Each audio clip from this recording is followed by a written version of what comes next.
Welcome to the Old Time Radio Westerns. I'm your host, Andrew Rines, and I'm excited to bring you another episode absolutely free. This episode is one of many released every month, totaling over 80 episodes so far.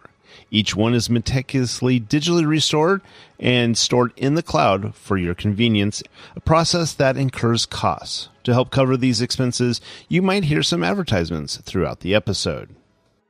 While we do retain the original commercials for historical authenticity, you may also encounter modern ads, which help keep the lights on. If you prefer an ad-free experience, we offer a couple options. You can listen to the episodes on YouTube. You can also support us by becoming a patron on our Patreon page. For more information, go to otrwesterns.com/donate. Again, otrwesterns.com/donate. I do want to emphasize that we are committed to providing this content to you for free, but also we have to be transparent about the financial realities to bringing this to you. Now, let's get into this episode. This episode is going to be Gunsmoke. Original air date's February 16th, 1958, and the title is Bruger's Folly. Hope you enjoy, and let's get into it.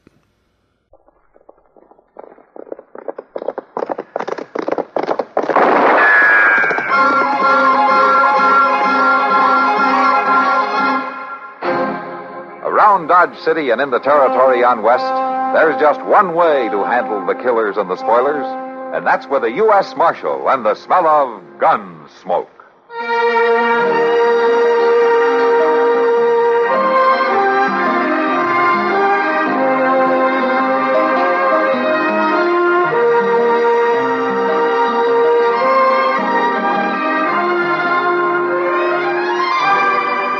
Gunsmoke, starring William Conrad, the story of the violence that moved west with young America, and the story of a man who moved with it.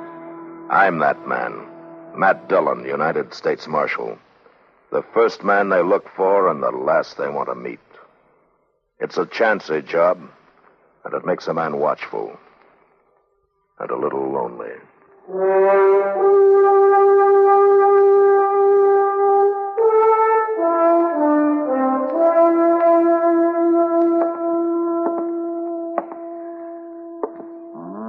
Here she comes, Mr. Dillon. Here who comes, Chester? Holly Dean, she's come down the street there. Somebody must have told her. Well, I left word in enough places. She sure is going to be upset about this. I doubt it. But the only thing that upsets Holly is a man who won't pay attention to her. Yeah. I'll let her in. Yes, sir. Come right on in, Miss Dean. Thank you, Chester. Oh, my, how handsome you look today. I do. Uh-huh. Now, that's mighty nice of Oh, you. Matt. My, it's just been ages since I've seen you. Sit down, Miss Dean. Miss Dean. Wait, isn't it Holly anymore? Here you are. Sit down. Thank you. Well, you look mighty stern and official, Marshal. Have I committed some crime? Not that I know of. Well, then what's this all about? 3 different people told me you wanted to see me. That's right. I thought you better know about this, Miss Dean. About what? Sam Bruger. He's out of prison. Escaped? No, paroled. He was supposed to be in for 10 years. 1 to 10. He served 3, and I guess they figured that was enough. He'll get into Dodge on the afternoon train. Stop him, Matt. Don't let him come here. Well, he's got a right to go where he wants. I just thought you ought to know about it. You and your husband both. Matt, you've got to protect me. It's your job, too. I will, if it's necessary. Well, of course it's necessary. He'll try to kill me. Oh, why? Well, because I divorced him while he was in prison and married Jack. Is that the reason? Or is it because you wouldn't back up his alibi when you testified at his trial? I couldn't, Matt. I wasn't sure he was working in the barn all afternoon the day Tracy was shot. Yet the barn is only 50 yards from the house. I was asleep most of the afternoon. He could have rode off and come back, and I'd never have known it. Oh, but I told all this at the trial. It's over and done with. You got to keep him away from me. He's a killer. I doubt that. Well, the jury didn't. They convicted him, didn't they? Yeah, but they weren't too sure, or they'd have made the charge a lot stronger than manslaughter. I just can't see Sam Bruger as a killer, even with plenty of reason. What reason? I suppose you believe them stories, too. That something was going on between Tracy and me. Was there? I didn't even know him, hardly. Those old hens around this town start cackling if a woman even says hello to a man. What are you trying to do? Reopen the trial or something? No. Just let you know that Sam's coming back. All right, then let him. I'm married again now. I don't want nothing more to do with him. He starts fooling around with me, and Jack will take care of him all right. You know, Holly, trouble seems to follow you, doesn't it? I don't do nothing to cause it. Maybe you don't, I don't know. Maybe it's just because you're one of the prettiest women in Dodge, and maybe you just get too friendly with too many people, huh? What do you mean by that? Look, you're married now to a man who's known around town as being kind of jealous and a little bit gun-happy.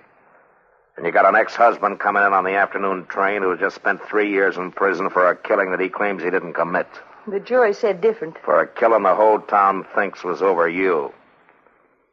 Well, I don't think Sam Bruger was a killer 3 years ago. But prison can change a man. So you watch your step.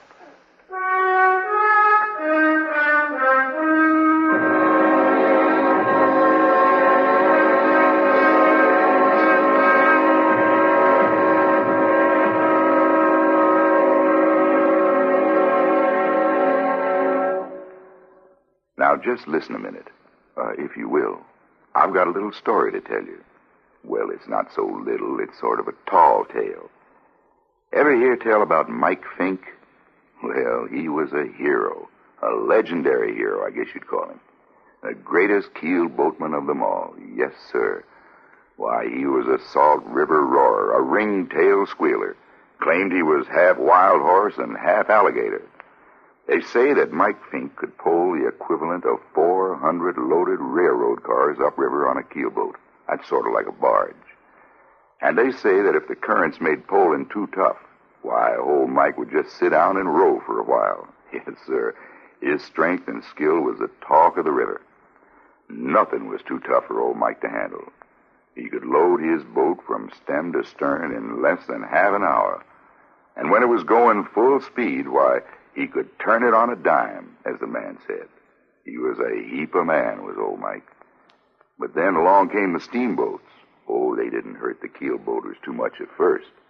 But little by little, they took over. And you can be sure Mike was the very last of them to admit defeat. Now, Mike didn't just die and quit, you understand. He raced a steamboat clean up the Ohio, and he beat it, too. But Mike was sort of the spirit of all those valiant keelboaters. And as they quit one by one and just sort of faded out of the picture, why, old Mike did, too. But as long as stories about him are still told and retold, the early pioneers of our waterways won't be forgotten. No, sirree. I wish I had time to tell you another little story about Mike, but I have an idea you don't believe me anyway. Say, isn't it nice being citizens of a country where you can laugh and talk about things free as a breeze, and write and read and worship, too? Yes, sir. Maybe you don't think about it much, but you should.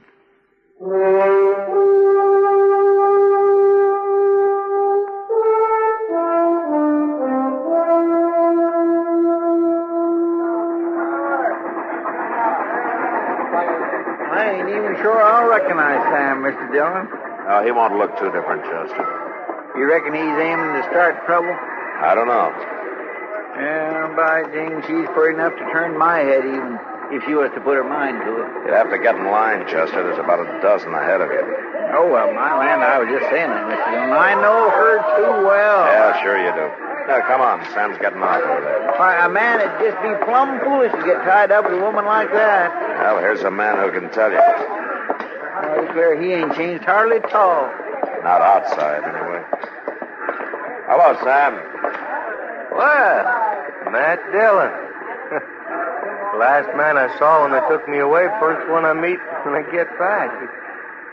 Things never change, do they? Not too much. How are you? Just a 3-year picnic, Marshal.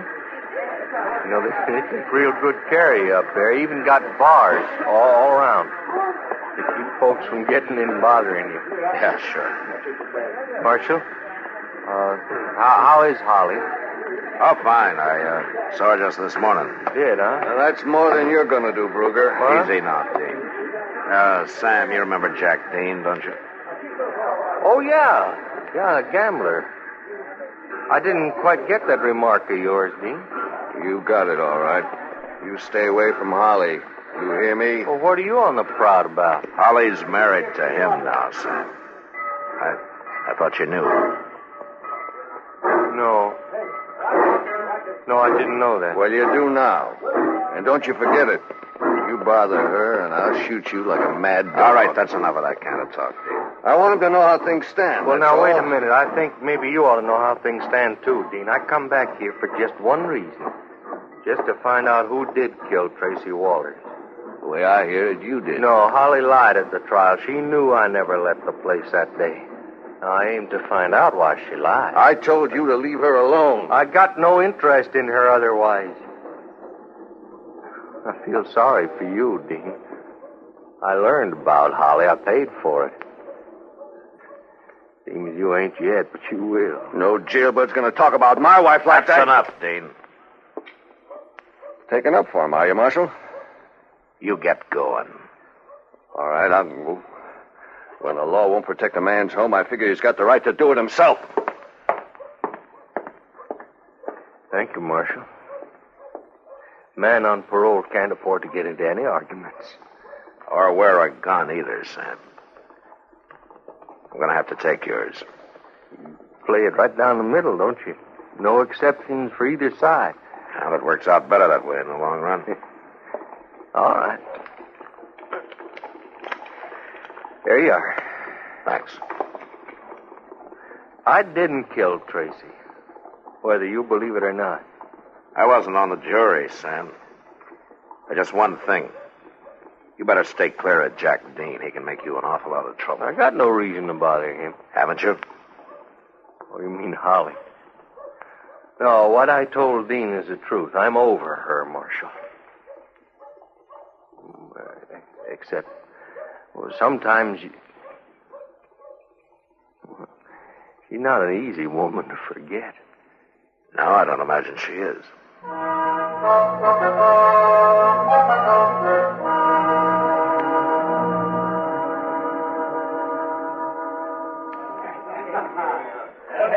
You know, he doesn't seem to have changed much, Matt. Sam Bruger, you mean? Yeah. Stopped in earlier and had a beer. He's quieter, of course. But it wouldn't be. 3 years is a long time to spend in a cell. Yeah, it sure is, Kitty. Why didn't he make a fresh start somewhere else, Matt? Why did he have to come back to Dodge? Had to clear himself, so he says. Well, if he couldn't do it 3 years ago, he's got even less chance now. Yeah, I'm afraid you're right, Kitty. And with Holly here, it's just going to mean trouble. The way she carries on, I mean. Bartender down at the Crystal Slipper, along with that new trail boss out at the Circle D. I never saw anybody like her, Matt. Yeah, just a case of too much good looks, I guess. And too little good sense. Well, if Jack Dean finds out, she won't have any looks. Why don't you tell her? What? She just came in. She's coming over here. Oh, Matt, oh, there you are. They said I'd probably find you in here. Oh, hello, Kitty. Hello. What's on your mind, Misty? Matt, you've got to arrest Sam Bruger. Oh, why? For threatening to kill me, that's why. You tell him the truth. A little while ago, down the street, he come up to him and he said terrible things. He said he'd come back to Dodge just for one reason, to kill me. And he was wearing a gun, too, and he's not supposed to be. Was he wearing a gun in here, Kitty? No. Well, he was just now. It's true, I swear it. Anybody hear him threaten you? I don't know. I don't think so. Anybody see him talking to you? I don't know. It was dark. I turned and run, and then I come looking for you. Oh, Matt, you just got to arrest him. All right, Miss Dean, if you'll sign a complaint, I'll go pick him up. Of course I'll sign a complaint. Then go on down to the jail and have Chester fill one out for you. I'll be over in a couple of minutes. Oh, you hurry now. I'm scared half to death. Sam Bruger's not the kind of man to do a thing like that, Matt. I don't think so either, Kitty. But we could be wrong.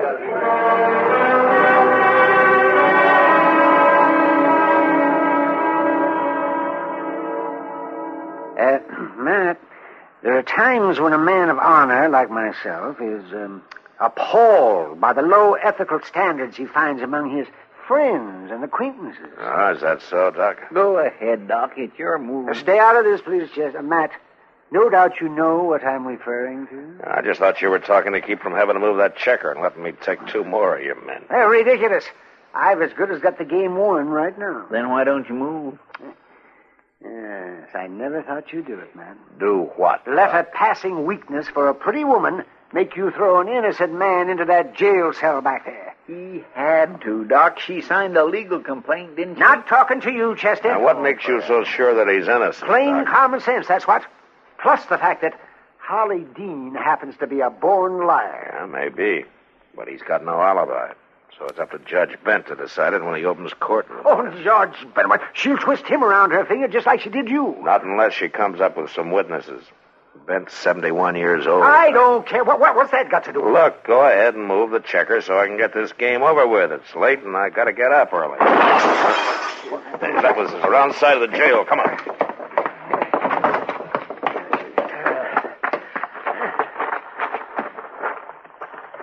There goes somebody on a horse. Yes, they're getting away, Matt. Yeah, they've already got away. We only had a moon tonight. What do you suppose they're trying to do, Mr. Dillon? And I got a pretty good idea.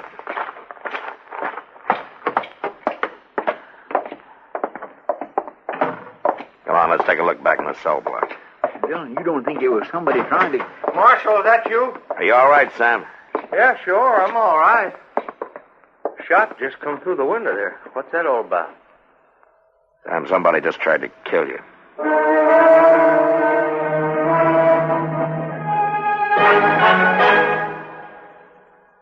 This is Myron J. Bennett with a little-known item of American military history. One of the most famous military messages ever dispatched was never put into writing, and to this day nobody knows what it really said. When the Cuban situation turned hot between the United States and Spain in 1898, the government wanted military information on the Spanish from General Garcia, commander of the Cuban insurgents. But Garcia was up in the mountains, where neither telegraph nor mail could reach him. So Army Lieutenant Andrew Summers Rowan was chosen to make a secret mission to the Cuban general with orders from President McKinley.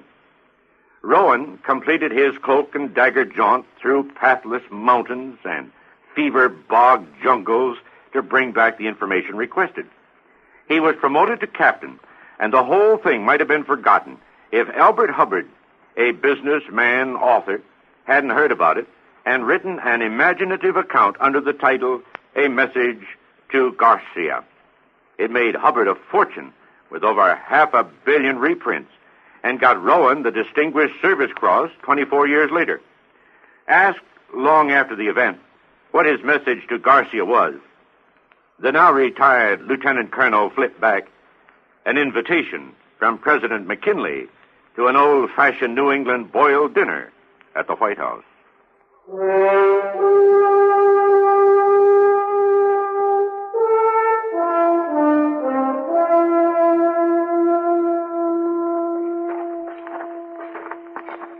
That's it, Mr. Dillon. The light's on. One of them must be there. Just what is it you're aiming to do, Matt?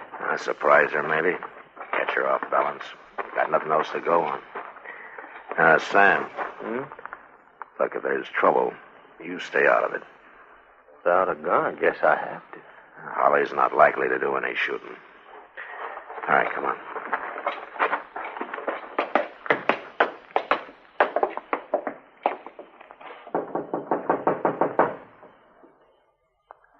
Who is it? Matt Dillon.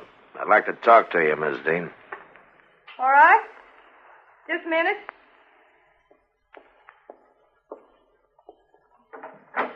Kind of late, isn't it, to be coming around? Sam. How's it been, Holly? Fine, Sam. I thought you was... Thought he was what, Miss Dean? Dead? No, of course not. I thought he was in jail. You mind if we come in? Oh, it's late. I was just going to... Thanks. Now, you told me you'd talked to Sam earlier tonight, Miss Dean. I did. He threatened me. That's a lie, Holly. It's true, Matt. I did. You didn't act like it just now. He asked you how you'd been. You said fine. Looked to me like that was the first time you'd seen each other. No, that's not true. Why did you want him jailed, Holly? I was scared. He threatened me. Uh-huh. Who'd you send over to kill him? I don't know who shot at him. I didn't have anything to do with it. Shot at him? How did you know? Well, I thought you... I said kill him. I didn't say how. You lied at that trial, didn't you, Miss Dean? No, I didn't. Who did kill Tracy Walters? Now, come on, who are you covering up for? Nobody. Who did it? What? He said he'd kill me if I ever told. Who said? Jack Dean? Mattie's in the other room. Get out of the way. All right, come on out.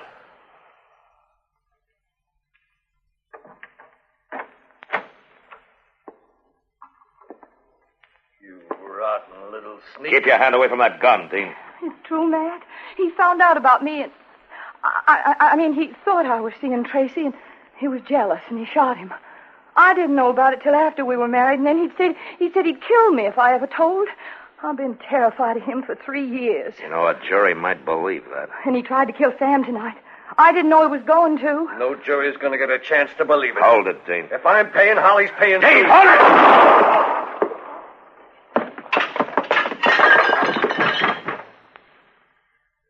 He was a fool, Mr. Dillon. He didn't have a chance. Well, it's not the first time he was a fool, Chester.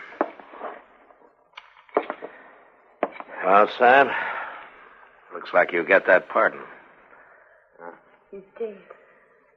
Jack's dead. I'll send Doc over to take care of things, Miss Dean. Come on, Sam. Chester. Sam. Hmm? Wait, Sam. What? Sam, it's all true. I was terrified. 3 years of it. I wanted to tell, but he'd have killed me. Holly, you could have stood up. It was him that made me like I was. It was a bad influence. I'll be different now. We did have a lot of good things. Yeah, we did. Remember, Sam? Oh, sure, Holly, I remember. Coming, Sam. Well, I just... Sam. Matt, I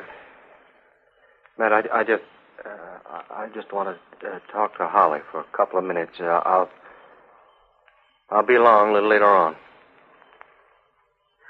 Come on, Chester.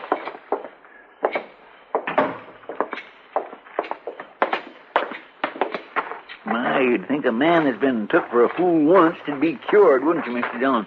Either that or form the habit, Chester. It's like you said yourself. She's mighty pretty.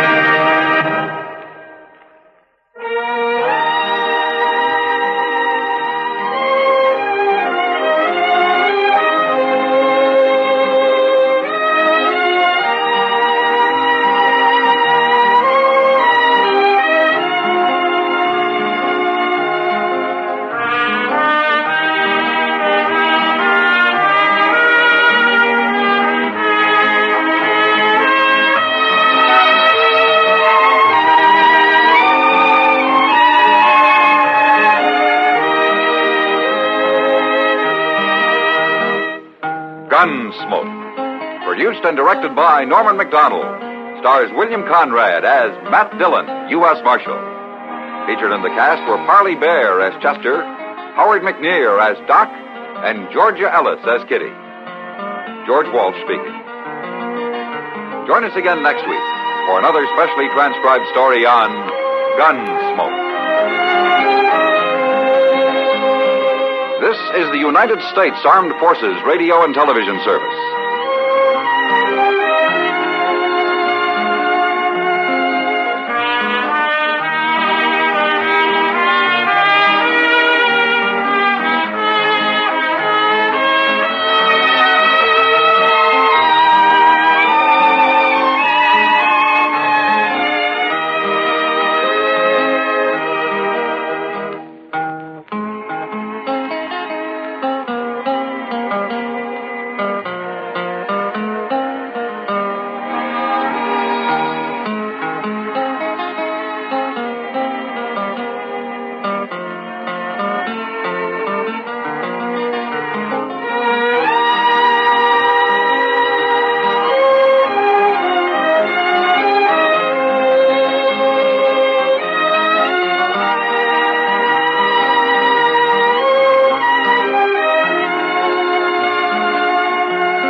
This has been a presentation of OTRWesterns.com, and we hope you enjoyed.